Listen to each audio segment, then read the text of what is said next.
had this dream as a boy of sailing a boat around the world. I did not see the racial implications of being black, wanting to break into a sport which is predominantly a white man and rich man's game. Being black in South Africa during the Apartheid era was a frightening period. But I wanted to sail so badly, I would not take a no. So I knew I had to go and design my own boat. I had to build my own boat. People looked at my boat and said, that thing will never cross an ocean.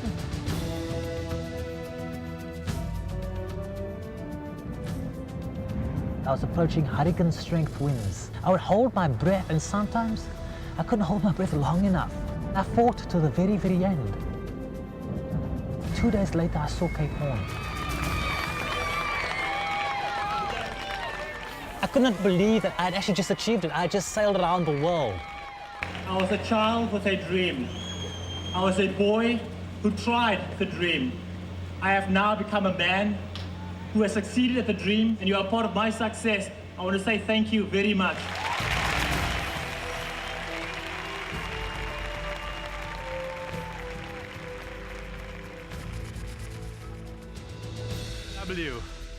We all know people in the world who carry baggage. You know, those folks who go through life and say, poor me, I can't do this, I can't do that.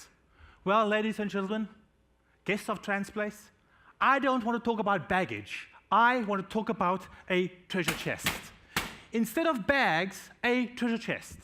The only difference between baggage and a treasure chest is in the content. And who gets to decide that content? We do. For me, that choice was driven by philosophy. In my life, there are no barriers, there are only solutions. And hence, I have 3 advantages. Bear with me for a moment. Advantage number 1. I was born black in apartheid South Africa, a country which said, based on the color of my skin, what hospital I could be born in, what school I could attend, what neighborhood I could live in, almost down to what kind of job I could have. Apartheid was a harsh period in the history of South Africa. Advantage number 2. I was born in a working class family. My father was a commercial diver, but unfortunately he became an alcoholic. And through this disease of alcoholism, he could not hold down a job. He eventually became a security guard in a factory. When my father retired, his pension was unlivable. My mother was a school teacher, and we know the contributions that school teachers make to society are immense, but their compensation is minuscule. Advantage number 3.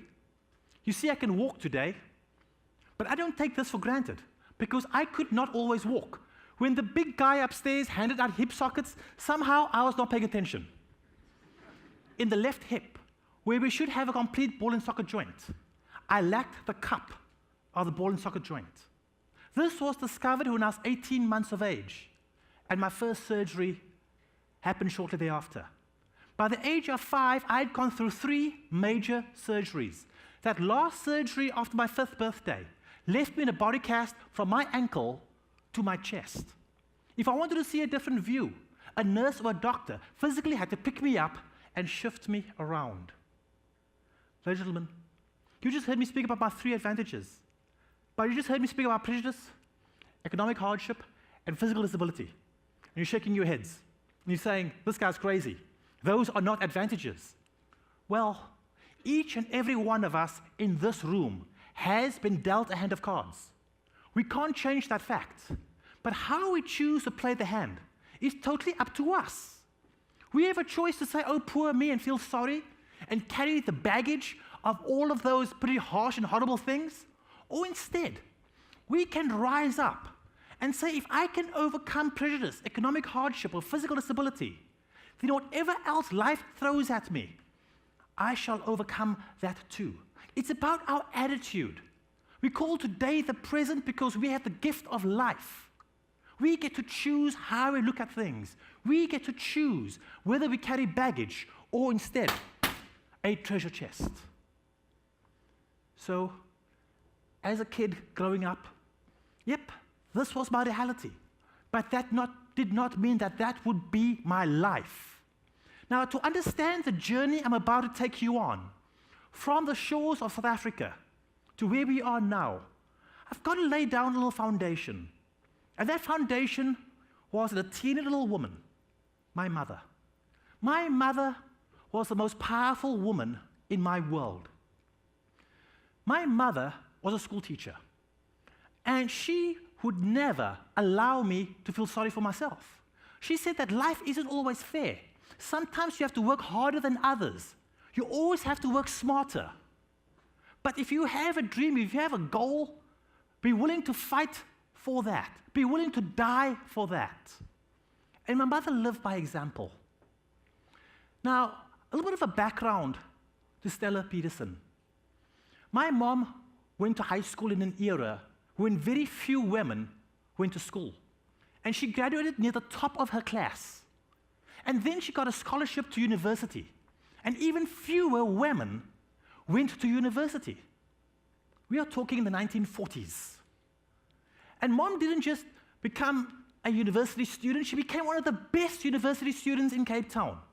And as a result, when she graduated from her basic degree, she was awarded a scholarship to the University of Syracuse, New York. She traveled from South Africa via steamship to London and then across the Atlantic to the United States, and then took a train from New York City to upstate New York to Syracuse. And there she attended Syracuse University to do her master's in education. And when she graduated, she was offered all kinds of teaching posts in the United States. She turned them down to go back to South Africa, back to our roots, to her community, because she wanted to make a contribution to her community. And my mother was very outspoken. And she was a woman who believed in education. She believed that irrespective of race, color, or creed, sex, economics, every child is entitled to a decent education. This made her a subversive. Now, you have to remember, my mom was vocal in an era when very few women, even in the United States, were involved in politics or attending university. And she became extremely outspoken. So the government reduced her from being a university professor to teaching in a training college. She would not keep her mouth shut. She continued in her beliefs, unwavering. So after banning order, where for 5 years she could not leave the house, but she could only go to work and back to the house, under constant government scrutinization, they reduced her to being a biology teacher at her alma mater. And they thought they were done with my mother. What the South African government didn't realize, they had just put her in one of the most powerful places, more powerful than being a professor. They put her in a place where she could plant the seeds in young minds, the seeds of democracy, the seeds of compassion, the seeds of change. And so these young teenagers that she was teaching, she pushed them and pushed them hard. And as I grew up, my mom used to coach me because I missed so much of my schooling from being in hospital. But she used to coach other students all the time. And some of these students were brilliant. And then at a certain time of the year, she would go to the University of Cape Town, her alma mater, and fight for slots, particularly in the medical school. And when she was successful in getting those slots, because the number of slots offered were based on the race groups, so then she would go to the business community and hunt for scholarship money. And year after year after year, I watched my mother do this throughout my schooling life. She did it for over 36 years. And sometimes I got very frustrated because if she wasn't coaching students, she was helping to set exam papers or mark exam papers. And I said, Mom, you've got all these students, but you also have 2 kids, my sister and I. We need your attention. And she said, all our children need my attention, our attention. This is our community. I want to jump ahead. Many years go by. I grew up, I became an international sportsman, and I returned to South Africa for a promotion, and Mom met me at the airport. And there was something different when I saw her. She had not just grown older, she looked different. And then I realized my mother had no breasts. I said, Mom, what happened? She said, well, some years back I was diagnosed with breast cancer. This was news to me. And I said, why wasn't I told? She said, I didn't want to burden you. And then a couple of years ago, it got out of control, and my medical team, my medical professionals decided they had to do a double mastectomy. This was the first I was hearing of my mom's surgeries. And again, I said, Mom, why wasn't I told? She said, well, you had your own burdens. I did not want to burden you with my problems. This is the strength of my mother. So I said, well, besides my sister, as I wasn't there for you, who was? And she started to rattle off names. Names of former students that I recognized. I grew up with some of them. I said, well, so-and-so became my oncologist. So-and-so was my anesthesiologist. So-and-so was director of nursing. My mother received medical attention that no amount of money could ever purchase. Her students rallied in around her to save the life of their teacher. My mother did not invest her time in education because one day she was going to need a return. She did the right thing. She invested in our community because our community would need the services of all its citizens. My mother just became one of the benefactors of the investment she had made. And so we must not ask, what can we get, but how can we serve? How can we make a difference? This was the lessons I was raised upon. But I also came to realize that we have to ask certain questions of ourselves. And we have to emphatically say yes to all of these questions. And I kind of grew up learning that there were 3 questions. And 8 years ago, I added a 4th question. And you may have to remind me about the 4th question. But that first question was, whatever we do, is it right for ourselves? Each and every one of us in this room can justify that answer, including the drug dealers. So now we come to the second question. What I do, is it right for my family? And again, everybody here can justify our actions. The drug dealer can say, look at the nice house we live in, or the nice cars we drive, or the wonderful private schools, whatever. And most people in society stop at the second question. That third question is, what I do, is it right for my community? Now the drug dealer is in trouble. There's no way that person can say selling drugs to kids is the right answer. And today, as you know, we live in a global community. What happens here in Dallas has implications across Texas, across the United States, across our planet. When you do something, it is felt, the ripples, worldwide in several ways. Today we live in an interconnected world, but we must ask powerful questions of ourselves and let it be our guiding lights. And later I will tell you about the 4th question. So, my mother had such an influence that she would never take no for an answer. She died 6 months ago, just shy of her 90th birthday. 3 years ago, my mother was awarded an honorary doctorate at age 87. She continued to set the bar. And so for all of us, there is hope. There are people out here in the world who will be our guiding lights, who will be our beacons, who will be our lighthouses. But we must be willing to lift our heads up and embark upon the journey. We must be willing to take the risks, to cast off our dock lines and sail away from the safe harbor, cross the oceans and lose sight of land in order to discover not just who we are, but other opportunities, distant shores. So as a kid, I'm laying in this hospital bed. I'm 5 years of age. I can't walk. I'm in pain. I'm in a body cast. And the doctor makes his round of the segregated ward. I'm in the coloureds only ward. And he stops at my bed. And he says, son, what are you interested in? Now, I grew up in the coastal city of Cape Town, South Africa. The Indian Ocean on one side, the Atlantic on the other. I grew up with the stories of my father and his time at sea. So I said, boats. A few days later, that doctor showed up with a whole stack of sailing magazines. I was too young to read the words, but a picture paints 1,000 words. I saw photographs of beautiful yachts gliding through the ocean. And I thought, maybe someday I could be on a boat.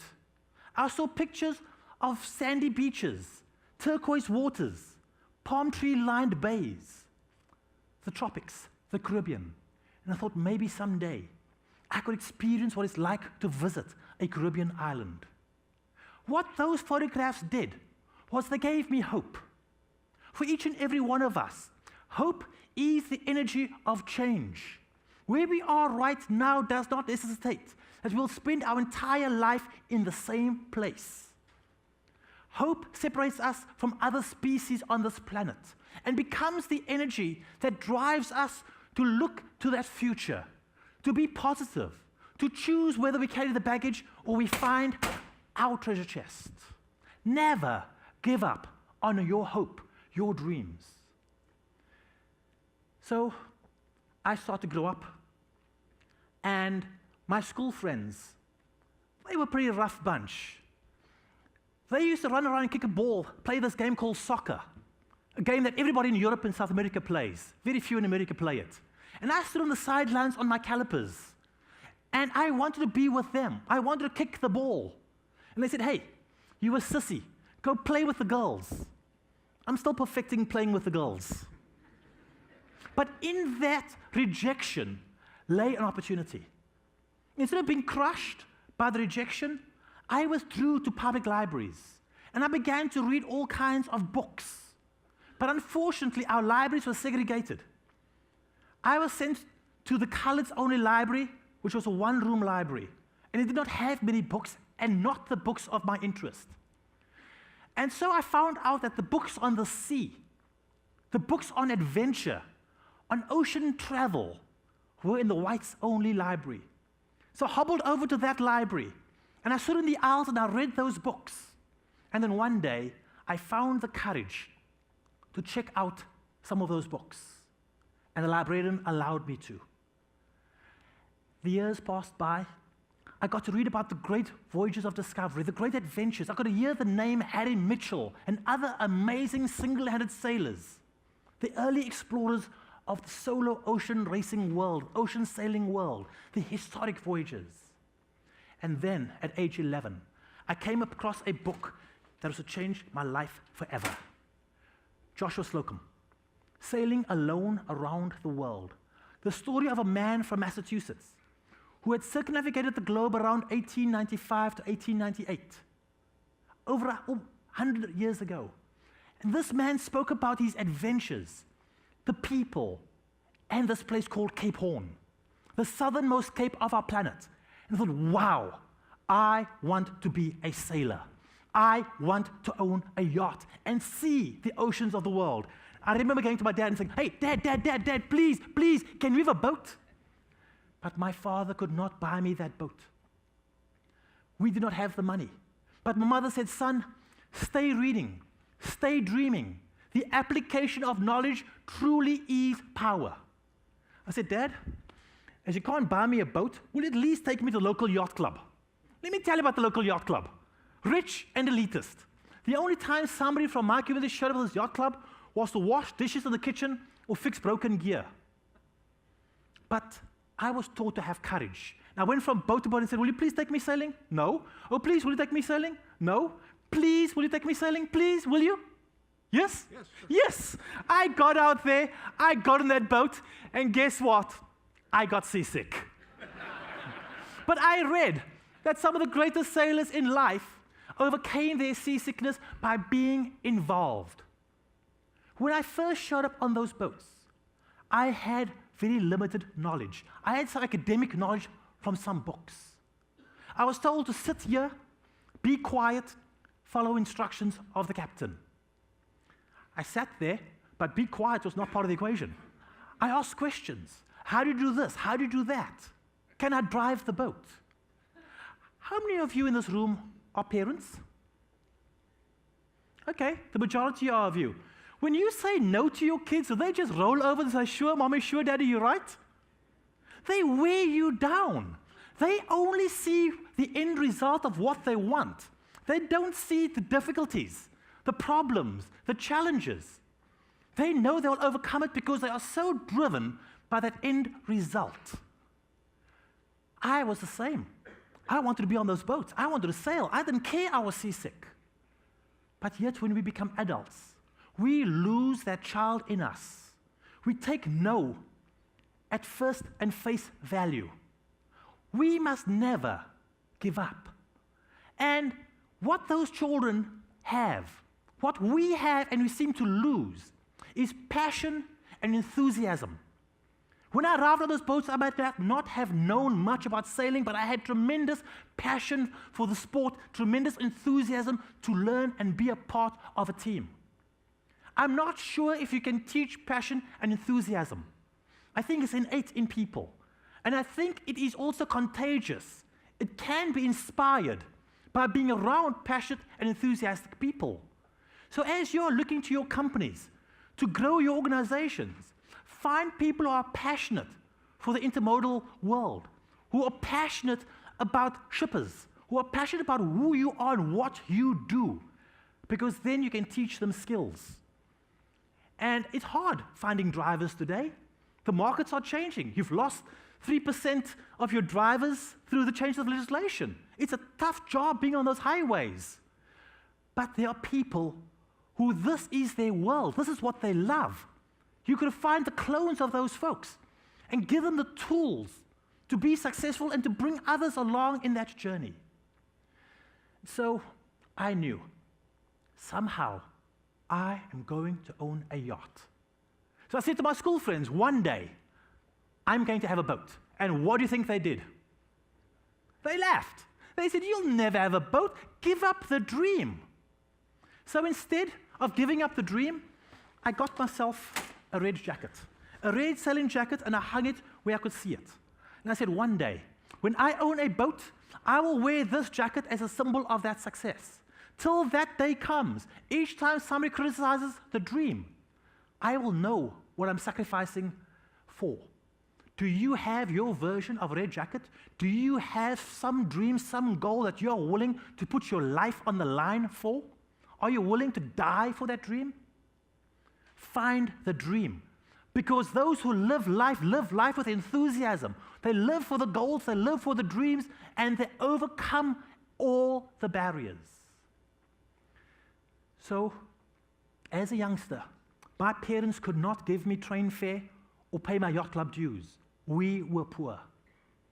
My dad had taught me to snorkel. The wealthy yachtsmen dropped things overboard at the marina.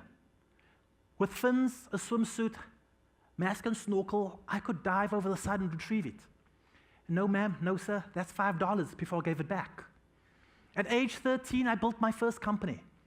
I then saved that money and invested that money in myself. I had to buy a wetsuit. These were cold waters. Now I could stay in the water longer and scrub holes and charge $15, $20, save that money and reinvest in taking scuba lessons and ultimately buying my own scuba equipment. Success does not happen because you want it. Success happens because you build it incrementally. And we have to invest in ourselves. And so I'm around the yacht club. I'm loving the sailing, loving the diving. The sea was the world. It was a crossroads, Cape Town. And then great news. The very first solo race with stopovers was getting underway, and Cape Town would be the first port of call. And when the third boat arrived, I just by chance happened to be on the dock. When Richard Broadhead came alongside and looked up at the gathering crowd, he said he needed a volunteer. By the time help was out of his mouth, guess who was airborne? I helped him clean up the boat and do various tasks. And when we were done, I began to ask Richard Broadhead a ton of questions about the boat, about the race, about the routes. And he answered every single question. This was significant because he had not yet gone ashore and hugged his loved ones.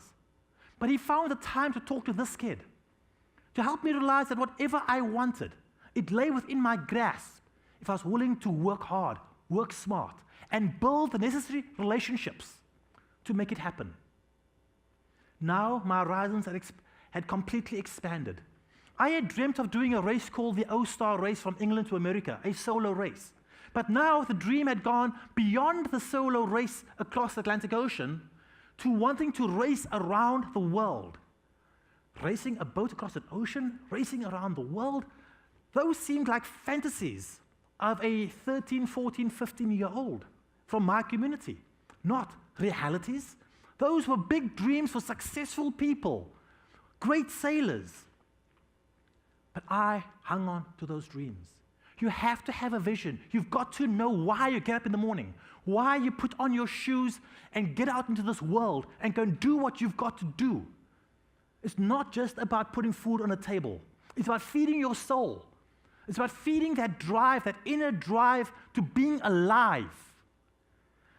So now I knew I've got to find a way of making that dream a reality. Now, people who own yachts, what's the 1 or 2 words you'd use when associated with yacht owners? They are? What? Rich. They are rich. They are wealthy. Well, there are 2 categories of rich sailors. There are those who are born rich. I wasn't one of those. And then there are those who create their wealth.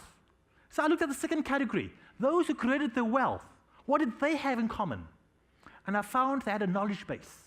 And they applied this knowledge base in the realization of their goals. And then they used that success to fund their endeavors. Some of them could be you. And I knew I have to find a career that can support this dream. So once more, I returned to public libraries. Public libraries are the cornerstone of a free society. Without them, society shall crumble. And I went to continue to look for books and magazines on the sea, on sailing, and opportunities. I'd also learned to take my hard earnings and to invest it. And I'd asked a fellow yachtsman who was a stockbroker to invest my meager monies in some deals. And he laughed at me and he said, "You don't have enough to open accounts." And I said, "But please humor me." He did not realize he was unleashing someone who one day aspired to be a global investor. But again, it was that knowledge and the application of the knowledge, the investment in time, in purpose. And so I come across a magazine about commercial divers. And there's an article that spoke about how commercial divers traveled the world. I wanted to travel. It spoke about how they were part of a very tight team. Teamwork is what sailing is all about. And it spoke about how much money these divers were making. And I thought, wow, with that, I can afford the yacht. I can afford to wear the jacket. But the article was far from done. It spoke about the risks. It spoke about how some divers lost limbs and lost their lives. And I had to pause and ask, am I suicidal? If you do something that you know is going to kill you, or possibly can kill you, is it not suicidal tendencies? But I looked at it from the other perspective. If I have a dream out there and I don't take any risks in the realization of that dream, I may grow old and wither, having lived a meaningless life. But if I pursue that dream and I take the risks that could kill me, and I might die, well, I died trying. Or I might survive and live the dream. Which life would you choose? So I knew somehow I'm going to be a diver, but I have to mitigate my risk. We do not perish from the known. We perish more from the unknown. And I felt that if I could go to the world's best commercial diving school, obtain the best knowledge base on this industry, I can mitigate some of that risk. So once more, I returned to the libraries to find out where is that school. And that school was the other end of the planet. That school was in Los Angeles, California. Here I am, a kid in South Africa. So I said to my school friends, when we graduate, I am going to California to study commercial diving. And they laughed. They said, "You're going nowhere. You are going to the factories. Give up the dream. You'll be an alcoholic like our fathers because you have crazy ideas. Give up the dream. Accept your fate." But my mother did not raise me to accept my fate. I would love to have seen the expression a few weeks after we graduated high school, when they got a postcard from Disneyland, California. The front of the postcard was Mickey Mouse, and on the back I wrote, "I wish you were here too." You see, I came to this amazing country called the United States in 1985 at age 17. I arrived here with $300 in my pocket. I arrived here on a one-way plane ticket in the days when a foreigner could travel to America on a one-way plane ticket. Yeah, thank you, Osama bin Laden. But more important, I arrived here with an attitude that failure was not an option. I got one shot to make this career work. Too many young people in the United States have so many opportunities and so many options, and they squander them all. But when you are a stranger in a foreign land with limited resources, you maximize every opportunity. 9 months after I started my program, I graduated as a commercial diver. And I traveled the world, from the Gulf of Mexico, Southeast Asia, to the North Sea, which is off Great Britain. I traveled and became one of a very tight group of divers. The North Sea is our holy grail. Only the very best divers get to work there. The season is short, the seas are huge, the winds are ferocious, extreme depth, high-risk work. I made it onto the North Sea team. But when that season ended, I was homesick, and I wanted to go back and work in South Africa.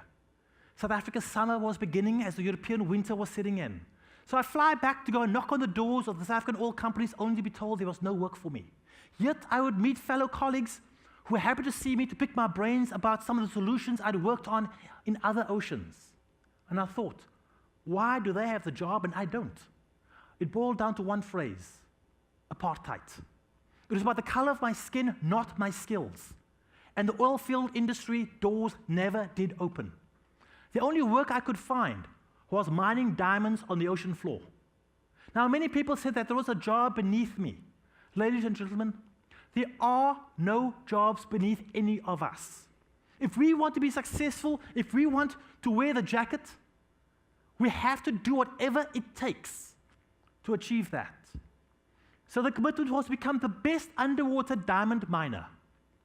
And in a very short period of time, I was running the only deep water mine, underwater operations, for a big company. And I was saving all this money. I was investing all this money. I was taking limited shore leave. And when I did go ashore, I'd visit shipyards because I still dreamt of the boat. And I'd look at the cost of these yachts. I would look at my investment portfolio, my income, and then did the mathematics and realized I could afford the boat when I was around 68 years of age. So the plan I had was flawed. But we do not abandon the dream. We do not throw out the plan because a part of it is flawed. We modify. That is what logistics is all about. It is how do you adapt to your environment? How do you get from here to there? Sometimes it means even going backward. But we have to be in motion. So I returned to public libraries because there's only one other option: design and build the boat. And people very quickly told me, I'm no designer, I am no builder. And I knew I couldn't do this alone. And I had X amount of money, and I thought, maybe I can short-circuit this. Maybe I can go and get a marine mortgage. So I went and see someone in the yacht club, and I asked him for a marine mortgage. That was his business. And before I could explain how I'd repay it, he slammed shut his briefcase, his portfolio, and he says, "Kid, you're a black kid, you're wasting my time, get out of here." I might have been down, I might have been out, but I was far from defeated.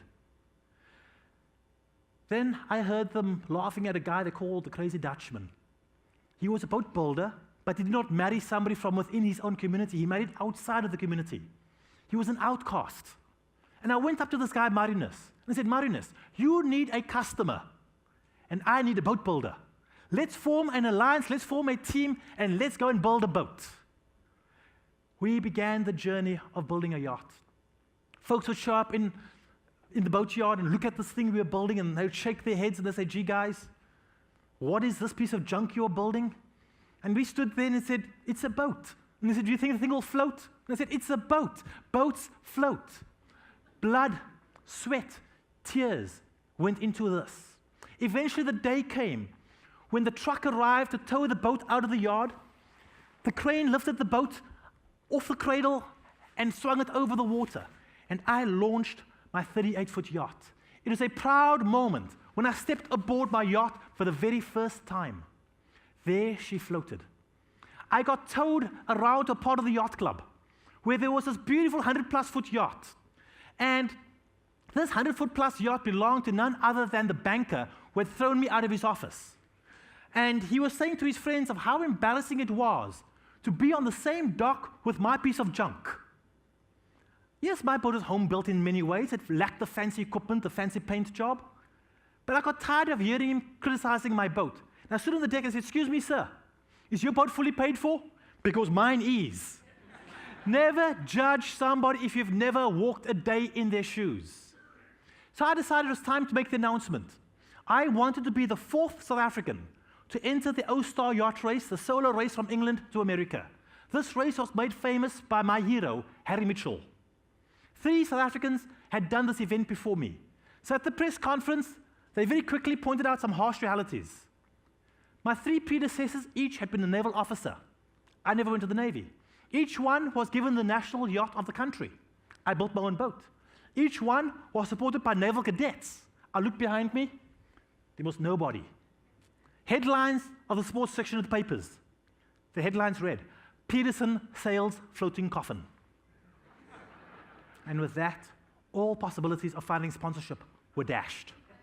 So now, as another crossroads of my life, do I accept my victories of being a sailor, of being a diver, of building a boat and being an owner of a yacht? Do I say, well, I did my best, I achieved this, be satisfied? No.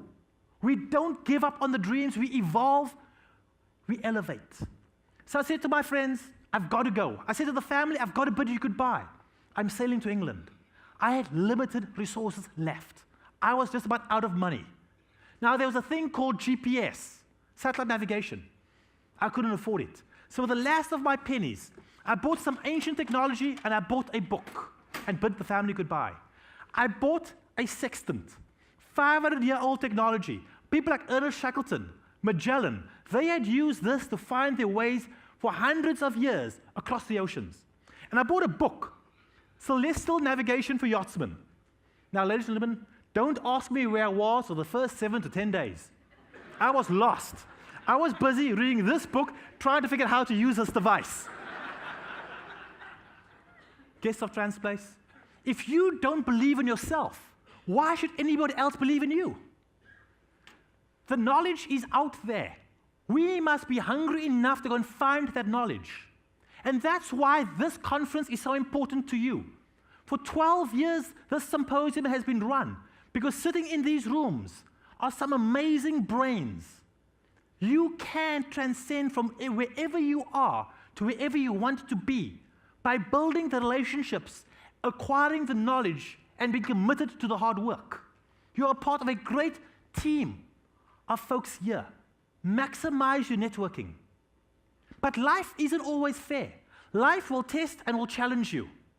So here I am on the high seas. I'm lonely. I want to talk to a ship, anybody out there.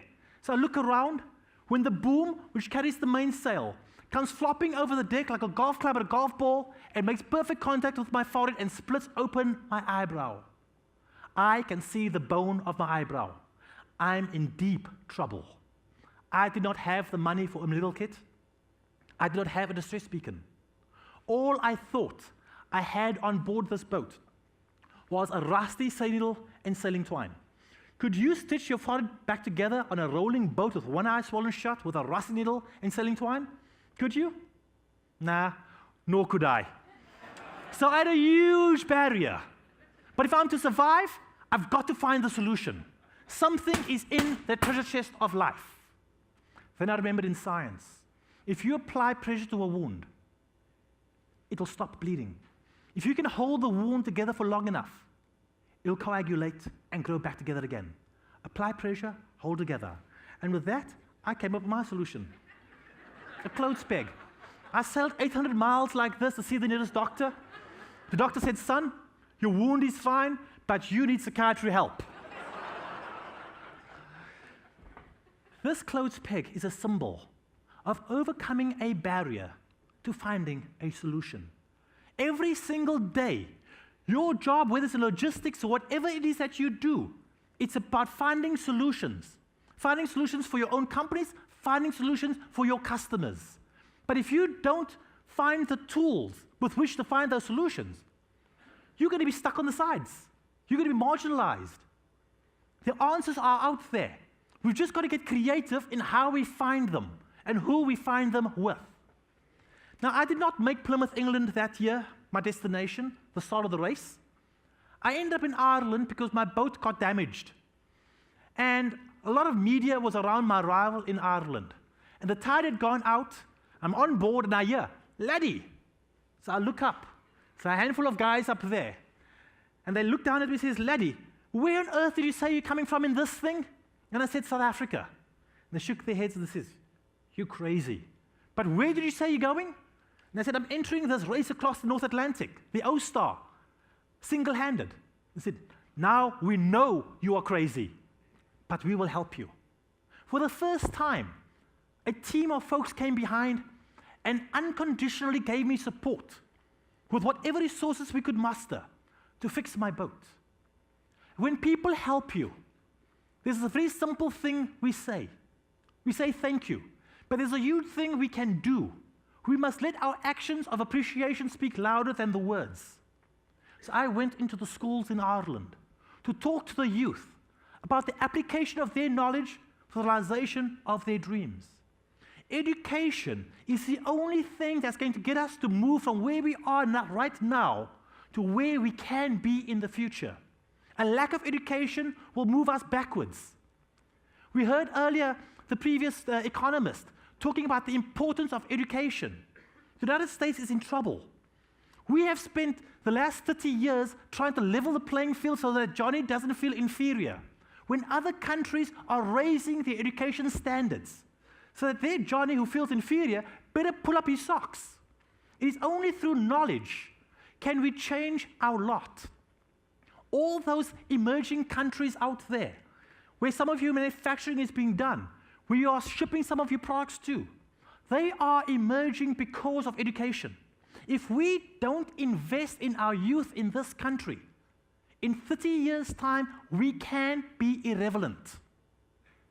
You are parents. You are teachers. You are a part of our global community. It is our responsibilities to ensure that these kids become hungry to learn. One day, you and I will no longer be in a position to make decisions. We will be old.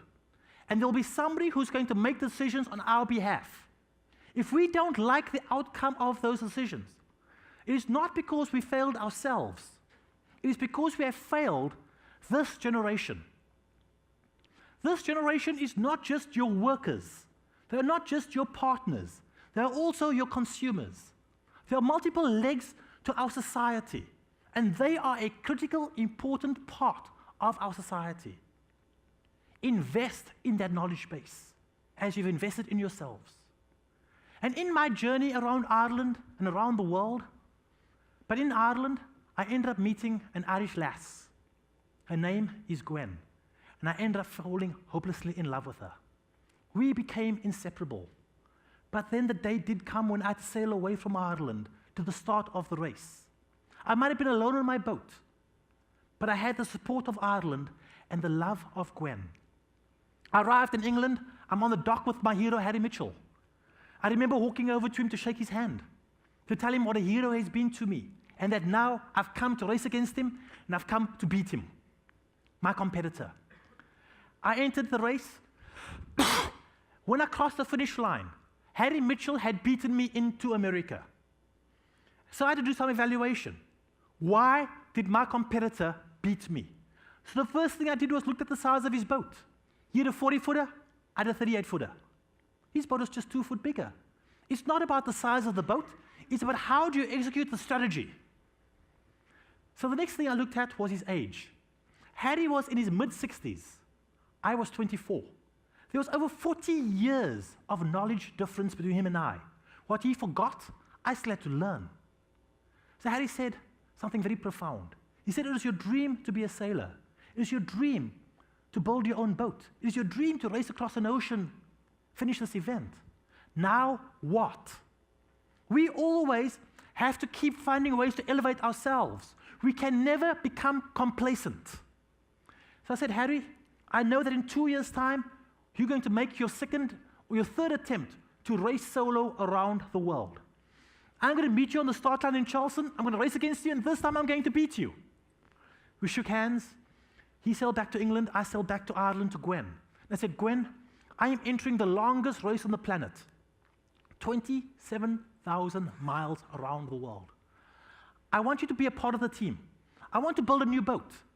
So we went out to raise money for this new boat. 6 months went by. We raised $0.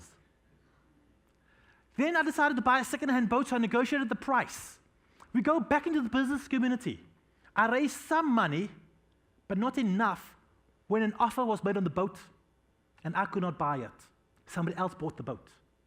There's nothing worse than making a promise to your customers, to your community, and now not necessarily being in the position to keep the promise.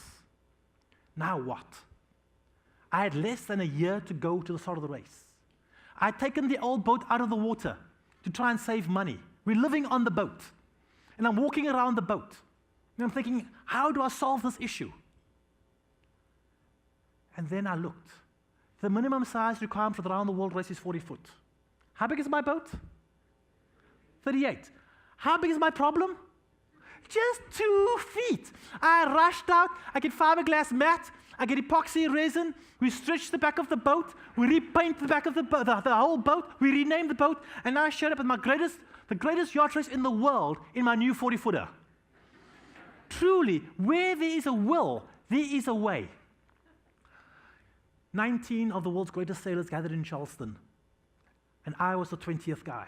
Harry Mitchell was there, my competitor, my hero.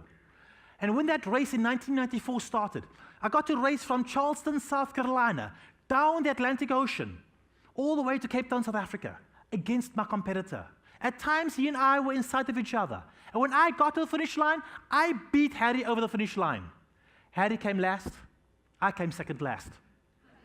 It doesn't matter about where you come. What truly matters is you've got to show up. You can't win if you don't plan, if you don't prepare, and if you don't execute. You've got to show up. So many people say, one day I will do such and such. You've got to set the deadline. And you've got to do whatever it takes to meet the deadline. Show up. Be present. Be willing to take the risk. So if you fail, big deal. Get back up, try again. So now I'm racing Harry from South Africa to Australia. We dive deep in the Southern Ocean. Deep in the Southern Ocean, I get hit by a major storm. And in this major storm, my boat gets turned upside down. My mast was in the water. My keel was in the sky. And when the boat popped back upright, my mast was broken. For me, I was in trouble. Under what is called a jury rig, I limped back to South Africa.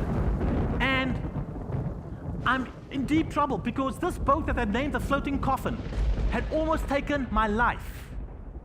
And the South African media was, again, extremely critical. So Gwen flies back from Australia, where she was waiting for me, back to Cape Town. And we go back to the business community to find some money to see if we can get the boat fixed. We do, but it is too late to continue in the race. The fleet had left Australia, and they're crossing the Indian Ocean, so the Pacific Ocean, for Cape Horn, and back into the Atlantic to Uruguay. I'm in South Africa. I've got to cross the Indian Ocean and the Pacific Ocean if I want to stay in the race and keep going. But I look at the weather window. There was no way I could cross 2 oceans before the worst of winter had set in. I am not suicidal. I'm a calculating risk taker. So I retired from the race. This was not something I was going to do. And I said, Gwen, will you sail with me from South Africa across the Atlantic to Uruguay? And she agreed. And every single day on that passage across the Atlantic Ocean, she was seasick. It's amazing when somebody loves you, what they will endure to be with you. And the plan was to race solo from Uruguay back to the United States, be a part of the fleet unofficially. So here we are making the passage when we get devastating news halfway across. A distress beacon had been activated in no man's land, 2,000 or so miles from Chile. So the Chileans send their search and rescue aircraft into the zone to hunt for the beacon. On day 5, the battery dies. That's the normal life of a beacon. They continue the search. 2 weeks, move on. I arrive in Uruguay to get the latest updates on the search. They were searching for my friend and hero, Harry Mitchell. Harry perished in the Pacific Ocean at age 72. Harry perished, leaving behind a powerful message to each and every one of us. Live each and every day as if it is your last day, because someday you shall be right. We truly have to seize these moments. And so with a heavy heart, I sailed that last leg back to the United States in memory of my friend. Now, I couldn't sit around for a few years and do nothing. So I decided to enter the O-Star race again, second time, in the preparation for the next solo around the world race. So we get the preparations, we take the boat back to England, and when the race starts, Gwen flies back to America to wait for me, and I'm racing from England to Newport, Rhode Island. And come out of the English Channel, I encounter major fog, pushing the boat in this fog across the North Atlantic. And about halfway into the Atlantic Ocean, I get hit by a Russian freighter. And I have a huge hole in my boat, and my boat is sinking. US Coast Guard says abandon the boat and climb onto the freighter. I had no insurance. That boat was my home and everything I owned in the world. I would not give up the boat. So instead, I got myself a huge pump. And every hour, I would go to the front of the boat. And every hour, I would pump. I would pump hundreds and hundreds of gallons of water out of the boat. Then I'd go up on deck and trim the sails towards the nearest land. But does the water stop coming in? No. So I go back again and pump. I'd pump 15 to 20 minutes. Go and fix the meal, come back and pump. Go and trim the sails, come back and pump. Go and grab some sleep, come back and pump. I pump 15 to 20 minutes every hour. And I did this for 24 times a day for 15 days. I like to do this for 15 days. This is not hard work? Yes, but hard work does pay off. I finished third in my class. I had incentive to get to the finish line before my energy ran out and the boat sank. In 2008, our economy was hit by a Russian freighter. But we all stepped up to the plate and we pumped. We did what we had to do to keep going. You may have laid off people. You may have seen friends lose their homes. But we never lost hope. We transitioned. We transitioned from being fat, wealthy, and sometimes dumb, to being now broke in some cases and learning a tough lesson, to rebuilding the things under a different platform. We learn from our mistakes. As a result of pumping and finishing that race, I found substantial sponsorship for the boat to prepare for the 1998 race. Gwen was once more part of that preparation. And the day before the start of the race, ABC television said, "Neal, we have a question for you." So I rise. And he said, 4 years ago you failed. Why do you think you will succeed this time? I said, failed? He said, yes, you dropped out of the race, you failed. My response was, I might have been hit on my forehead and had to use a clothes peg to put it back together. That was a setback. I might have been dismasted and sailed under a jury rig. That was a setback. I might have been hit by a freighter and pumped. That was a setback. Each and every one of us will face setbacks. But look at the experience, look at the wisdom, look at what we learn and get to put inside the treasure chest of life. The next day, I was first over the start line. I got to Cape Town faster than before. I beat many of the big boats, came in the middle of the pack. The second leg from South Africa went to Auckland, New Zealand. No big deal. Gwen was involved in the start, involved in Cape Town. She's waiting for me in New Zealand. We prepared the boat for the third leg. That third leg across the Pacific Ocean is grueling, is daunting. You see, that third leg takes us around Cape Horn. For centuries, vessels have tried to round Cape Horn only to be driven, some of them, onto the rocks. Harry Mitchell, it was his dream to see Cape Horn. He lost his life trying to get there. When I was 300 miles from Cape Horn, once more, I encounter a major storm. And in this major storm, I have no sails up. And my boat is surfing off these waves under bare poles. and being turned upside down every few minutes. It's called a knockdown when your mast is in the water and the keel is in the sky. The boat will pop back upright and surf off the next wave, only be turned upside down again. I went through 38 knockdowns in the first 4 hours of the storm. The storm raged on for 12 hours. I was wondering, this night, would this boat be my floating coffin, or am I right to dream?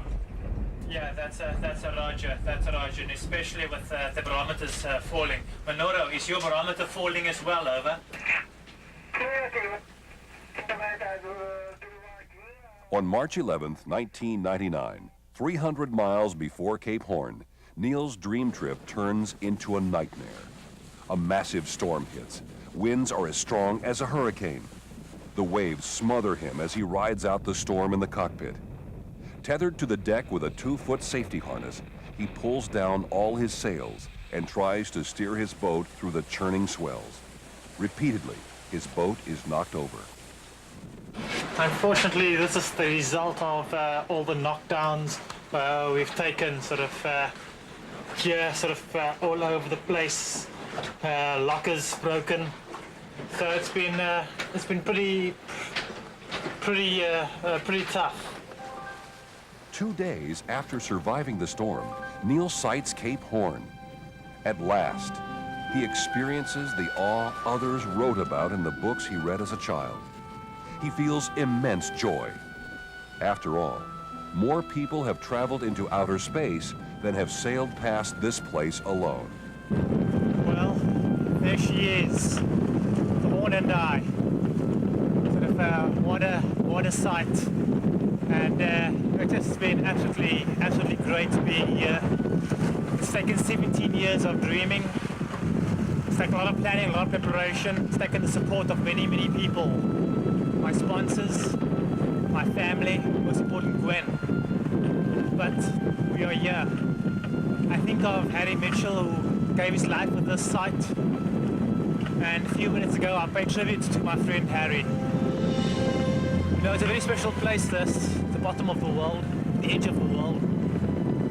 And to get here takes courage, perseverance, determination, dedication. It takes a dream. I'm 31 years of age, and I've lived my dream now. It's taken hard work, but it was worth it. I've risked my life through 77 knots wind storms, but it was worth it.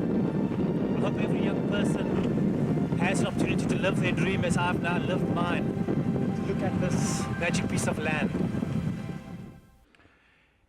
In March 1999, I rounded Cape Horn and became one of a very elite group of explorers. In the history of mankind, think of the billions of people who have lived on this planet. Less than 270 of us have sailed alone around the world via the 3 major Southern Ocean capes, including Cape Horn. I became a part of that team. I didn't do it to prove my fellow competitors and my critics wrong. I did it to prove to myself that I was right to dream, that I could go to the furthest corner of our planet and survive in a home-built boat. When I arrived in Uruguay, Gwen helped prepare the boat for the next leg. And then she asked, after a number of days, if the boat was ready to go to sea. When I finally said, yes, I'm ready to go tomorrow, the day of the start, she said, well, I'm leaving. And I said, you mean tomorrow after the start? She said, no, I'm leaving us. I had proposed marriage 3 times in the 8 years she and I had been together, including that week. I thought this was going to be my lifetime partner. I loved this one. I did not see this coming. I told her how much I loved her, but it wasn't enough. I watched her walk down the dock, and I've never seen her since that day. I was devastated.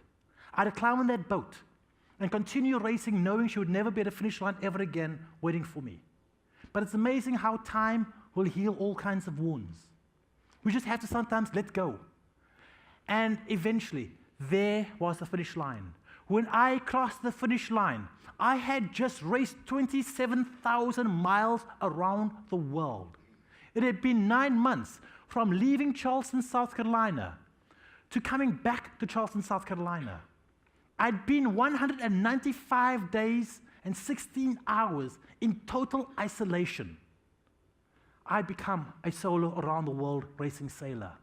And when I came ashore, The dock was sinking under the weight of hundreds of school kids. And I looked back 18 years. 18 years previously, I was a kid on the dock, watching Richard Broadhead finish the first leg of the first solo race around the world. Richard Broadhead has no idea that I became a solo racing sailor like him. I can't find him to say thank you. But something I realized, we do not know who's paying attention to us, who's going to emulate us. So we must make sure that what we do, our actions are always of the highest of integrity, that we are truly leaders, that as we pursue our dreams and our goals, we bring others along in our journey. Then the prize-giving party came, the best night and the worst night. You know, it was the best night because this night I was receiving my trophy for finishing the round-the-world race. I finally had achieved the lifetime goal. I got to hold that trophy. And to hold that trophy was so hard because everybody who comes back truly is a winner. Harry Mitchell died dreaming of holding that trophy. But it was sad for two reasons. That first reason is there was no way I could hold that trophy. There's no way I could stand on that stage finishing the round-the-world race if Gwen had not been in my life, and she was not in the audience. There's no way I can be here with you at DFW today had Gwen not been in my life. Behind each and every one of us are those folks who make huge sacrifices for our success, and they take no glory for it. They do it unselfishly. They do it willingly. They give up their own lives and their own dreams for our success. We must not forget who those folks are. We get to stand on the backs of great giants. And it's sad for a second reason. Now what? What do I do for the rest of my life? Where do I go from here? How do I reinvent myself? So I move into a cottage, and I'm working on writing my autobiography, volume 3. And I have to get back out there and date. And I tell you, I will face a 40-foot breaking wave in the Southern Ocean any day than face the rejection of a beautiful woman. I come home from a date one evening, only to discover my house had burnt down. I lost everything. I lost my photographs. I lost the original manuscript of this book and all the backups. I lost my trophies. The only few things to survive was this pile, my sextant and the 2 books. I was devastated. But something good was going to come out of the fire, a friend said to me. And the next day after the fire, I'm driving back to the house to figure out now, what am I going to do? Am I going to rebuild the house? What am I going to do? When the transmission in my car fell out.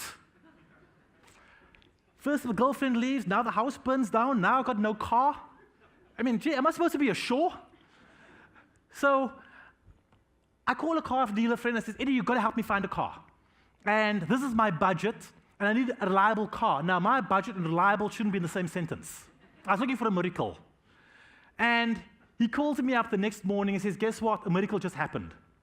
A car just came into the lot. You must come today and get it. So I found all my friends looking for a lift to the car dealer. They're all at work. I found my dates. I get voicemail. And around lunchtime, my phone rings and there's a stranger on the phone. And she said, hey, I just read the newspaper about your house burning down day before yesterday. What can I do to help? I said, hey, how about a lift to the car dealer? So he said, when? I said, how about 5 o'clock today? At 5 o'clock, on August the 7th, 1999, my life was transformed forever. I laid eyes on this woman. I remember what she was wearing. We went to the car dealer. We went to a late evening movie, a late night bite of dinner. And 5 months after that, I ended up marrying her. This was the good that came out of the fire. If Gwen never left, if the house never burnt down, I would never have met the woman who became my wife, Darlene. And when you truly meet that right person, that right partner, 1 and 1 is not equal to 2. 1 and 1 truly comes to the 11th power. And so I faced an incredible opportunity, some incredible choices in my life, because now I found somebody who could really drive with me and help me go to a whole nother level in life, that true partnership.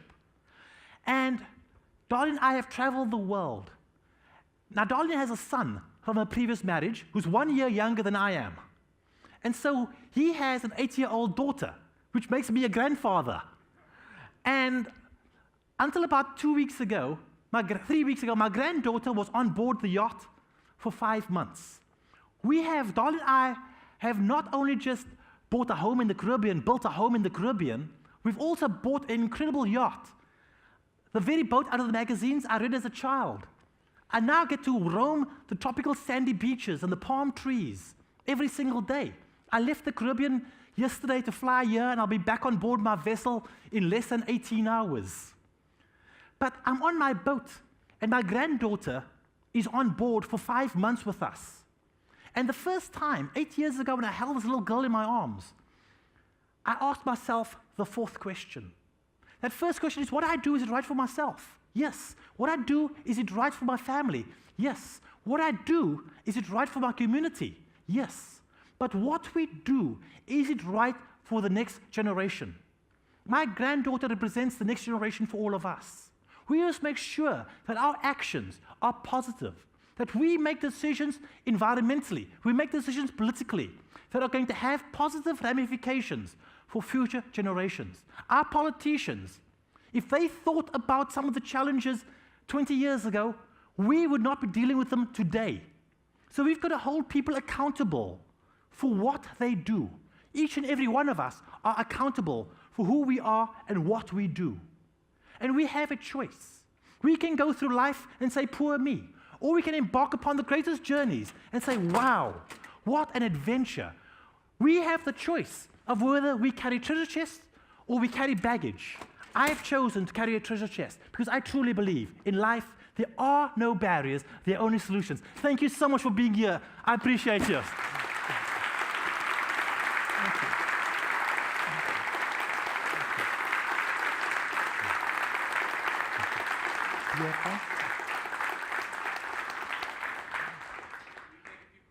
Yes. And before I take the first question, I also want to say, Jeff Stiles, thank you. Jeff was in Dominican Republic near our home about 2 years ago and heard me speak at another conference and said, I want you to come to this conference, and here I am. Thank you, Jeff, for making this happen.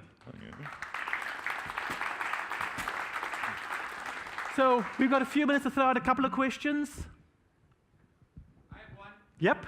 Lose the original boat in the fire, or where's your original boat? The original boat is at my Charleston house right now. That boat was in the water when the old house burns down.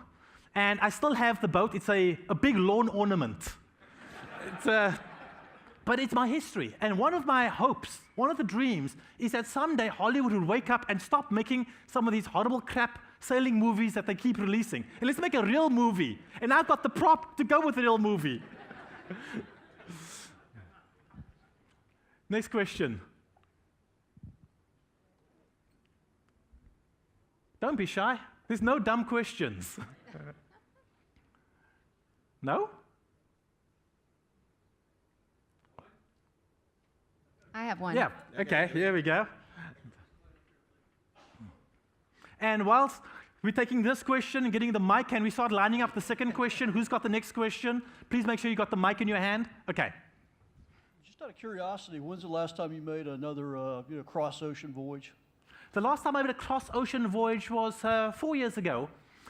We sailed our catamaran from Charleston to Bermuda and then back to Charleston. And then we were building our home in the Caribbean, and I needed a huge U-Haul. So I loaded all the things I needed for the house, the new house, onto the boat, and we sailed from America back down to the Caribbean with the boat sort of carrying mattresses, crockery, cutlery, you name it, whatever I needed for a house. I had my own transportation system. And now we are embarking on another voyage around the world. We moved onto the boat in November, and we've sailed down the Eastern Caribbean, and we're on our way. Tonight, I'll start looking at the next weather window, because in the next 96 hours, 120 hours, I'll be back at sea on this boat heading for Trinidad to refit the boat. And then we're heading for parts of Venezuela, Colombia, Panama, and we'll spend this winter in Guatemala, in Belize. And after sailing some things in Belize, seeing some things I want to experience in Central America, it'll be Guatemala, back to Panama, and then in 2016, across the Pacific Ocean. And my destination is Asia. So I continue sailing, but I also have to find significance of what am I going to do with this success. So we're trying to find ways of supporting communities in the different ports as we travel. We've just spent the last 7 weeks in St. Martin, getting to know the community, getting to meet people, getting to understand how their culture and their systems and their form of government works. So I'm using this opportunity, not just to fulfill the passion of sailing, but to gain a knowledge of people, of cultures, of languages, and still be an adventurer. Yes? Jeff, you've been highly suggesting to us for well over a year that we should get Neal on our stage. I'd really like to hear why. I think the first time that I had a chance to hear Neal, I was in the audience because my wife Sally had won a sales award, and so we got to go on the trip, and Neal was the keynote at that particular address. So I was there as the husband, and I just kept thinking the whole time Neal was telling his story about how applicable it was to the things that we do every day in terms of trying to get stuff from one point to the next, and all the challenges that we run into, and how so many times we look at problems and think, it's impossible. I mean, I know everybody in this room with the winter that we went through had those days when you were just like, I don't know how this is all gonna fit together. And the thing I have remembered the most about Neal is when I get stuck in that situation now, I always think, what would Neal do? And I've never had to put a peg on my forehead yet, but I've been close a couple of times. But I think it's that, that confidence that there is a way through this. There is the ability to find a solution. That's the gift that you've given me. Thanks. Thank you, Jeff. And this is the thing, you know, we are human beings. And in being human beings, we have a brain. We build relationships. We build networks. And we can overcome anything we put our minds to. Look at the most amazing innovations that has taken place in the last 100 years. Now think about the rate of change that we've seen in the last 20 years and that acceleration of those changes. Where are we going to be 5 years from now? Where are we going to be in the next 50 years? If we don't learn to adapt, if we don't learn to build those relationships that again enable us to keep adapting, somebody else is going to do it. And in the world of transportation, in the world of logistics, you have a huge responsibility. We live in a just-in-time society. If you guys fail in your job, millions or billions of people will go hungry. Think of it. Think of this responsibility of how you move different types of products that make communities and society function. You are a critical, impeccable part of how this universe spins and spins around. I can be on my boat, and if my water maker breaks, if my solar panels fall off, I can still find a way to make certain things come together. But if I don't have access to food, access to water, access to different types of relationships, we can't fix the water maker or the solar panels. You are the ones who bring those pieces together and fixes it and makes it work. So again, I want to say thank you so much. I'm going to be around for the rest. Oh, we have one more question? Okay. I think everybody in the room wants to know, how big is your yacht now? Well, is that with the hulls side by side or the hulls behind each other? I have a 50-foot catamaran. She's carbon fiber, rotating wing mast, dagger boards. She's a Ferrari of the water. And I still have size hiatus. I've been thinking, you know, I've gone from 38 foot to 40 foot. I've gone from one hull to two hulls, 50 foot long. And part of me was thinking about building a bigger boat. And I keep dabbling with this idea, but I also keep dabbling with the idea of building another racing boat. But there are so many more things to life than just the size of the boat. Couple of days ago, about 5-6 days ago, I was on a friend's yacht. And he spent somewhere around $130, $140 million on his boat. And I was feeling very insignificant on his boat because he had tenders bigger than my boat on the off deck. And we went out to play a little bit, and we were fishing and just hanging out. And he decided he wanted to stay out at sea. And I didn't want to stay out at sea with him. I didn't want to be a party pooper. And I said, I really do want to go in. So I'm thinking, okay, he'll launch one of the tenders and zip me in. No, he launches the helicopter to send me back to the beach. And I was thinking, you know what? This guy looks very successful. Everybody thinks this guy is absolutely made. He's a billionaire. But I came to realize I had more in many ways than he did. I had freedom. He's got a job to still pay for this boat. He's got to figure out how does he keep his family alive because he's worried about kidnapping. He goes into public with bodyguards, not just because he's worried somebody's going to grab him, but to keep everybody away from him because somebody always wants something from him. And I'm thinking, gee, this guy's got a lot of problems. I don't want his problems. Do I really need a big boat? Do I really need all these trappings and all these various things? I've become an investor in corporations. And it's very difficult living this balance from having what you have and wanting more. And the definition of success, how do we define success?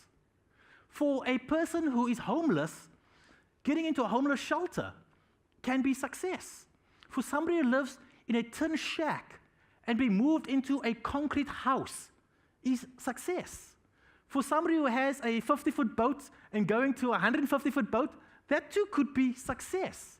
But when does it stop? When is enough enough? How do you define that? And so we spend a lot of time trying to go and be successful.